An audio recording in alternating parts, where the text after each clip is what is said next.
this is Mac, and once again we are refocusing Barbados. We have been off air for a little while just because it was extremely busy and was away for a few days and on business. But this evening I want to look at something. And over the past 2 weeks I've been looking at this and going over in my mind, because it's almost like I had a wake-up call. You know, from time to time I've always criticized the Prime Minister for his lack of proper management of the country, which is true. And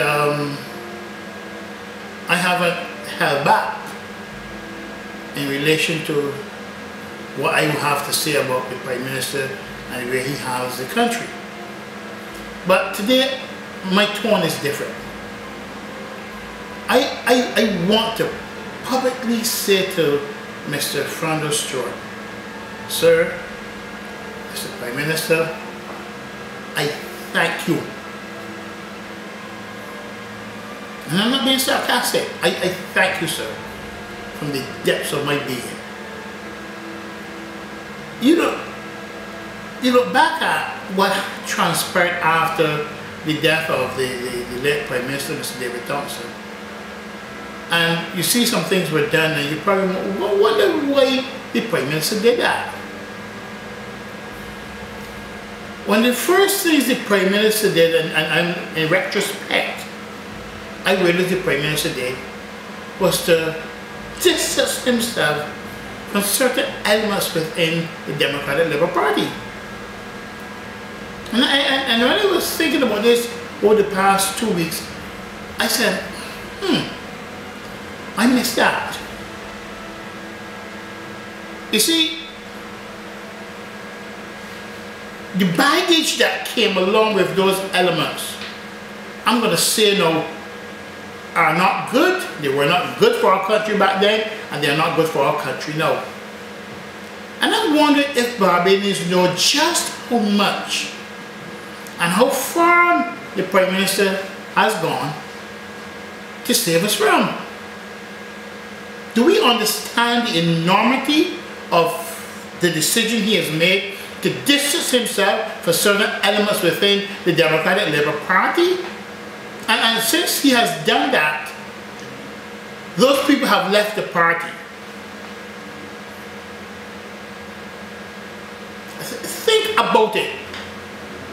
And think about what those elements represent and how foreign they are to us as a people. And all of us are talking about this, but we do not see the interconnections between all of these things. We do not understand the underpinnings and the inner workings of these elements and how they have come together to really give us, to really cause us a lot of concern. But I want to thank Mr. Prime Minister. I want to thank you, sir, for having the foresight. And I think you would have seen this. And you would have seen this whole thing at play. How it worked itself out and tried to affect the thinking of Barbadians to the extent where it almost had become, if not, has become the norm. And what the Prime Minister has done is try to turn this around in a very quiet way without saying anything. Mr. Prime Minister, I would say that if there's no other positive contribution you could have made to this country, that was it. You tried to save us from ourselves. And when you look to see how some constituencies are being run and are being led, you have to clearly understand what the Prime Minister did. Now, when I see this, I say, no, this is a man who loves his country and doesn't want to see his country go down that path.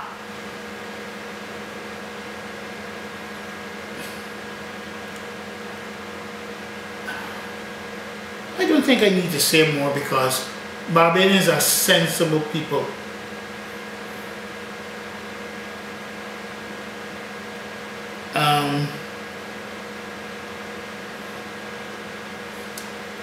Samuel anointed King David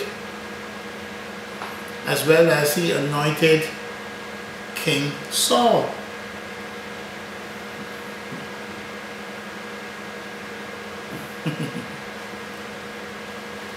He did not get to anoint King Solomon. He was already dead.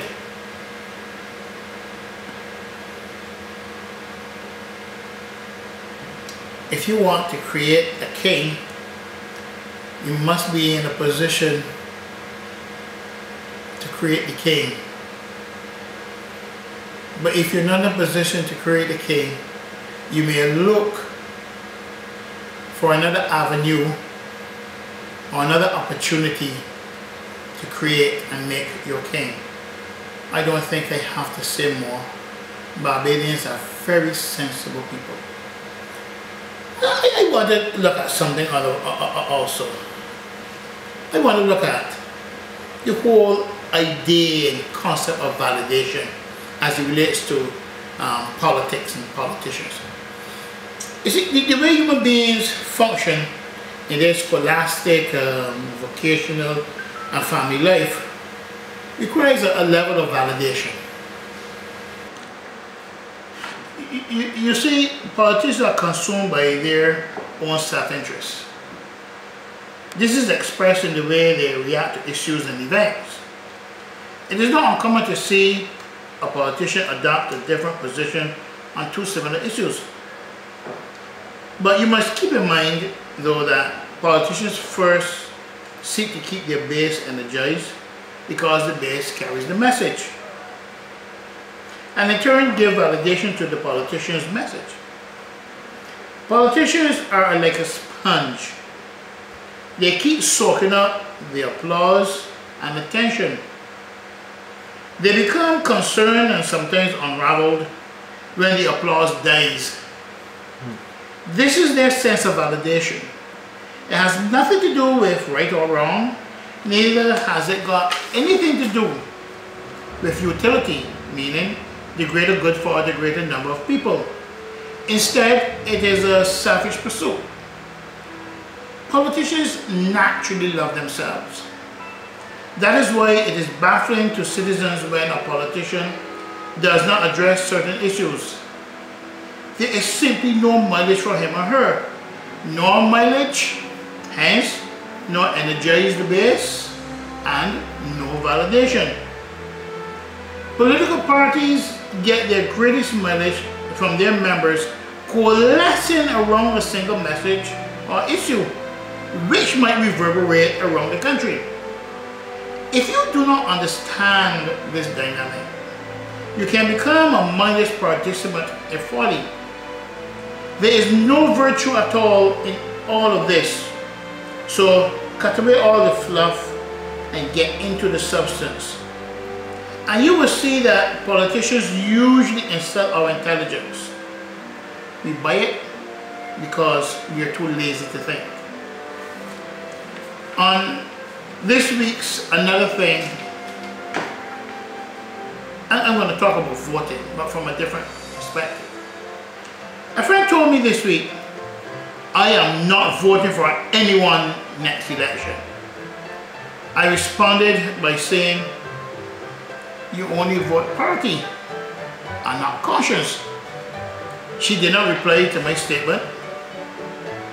I will make this bold statement that come next general election, a lot of Christians will not vote. These are embarrassed Dems who cannot bear to vote for a B. This group too does not believe in voting with their consciences. My father voted Dem. My mother voted Dem. My brother voted Dem. My grandfather, uncle, auntie voted Dem. And I voted Dem too. The hell with my conscience. Was that anyway? Thank you. This has been Refocusing Barbados. And I'm Mark.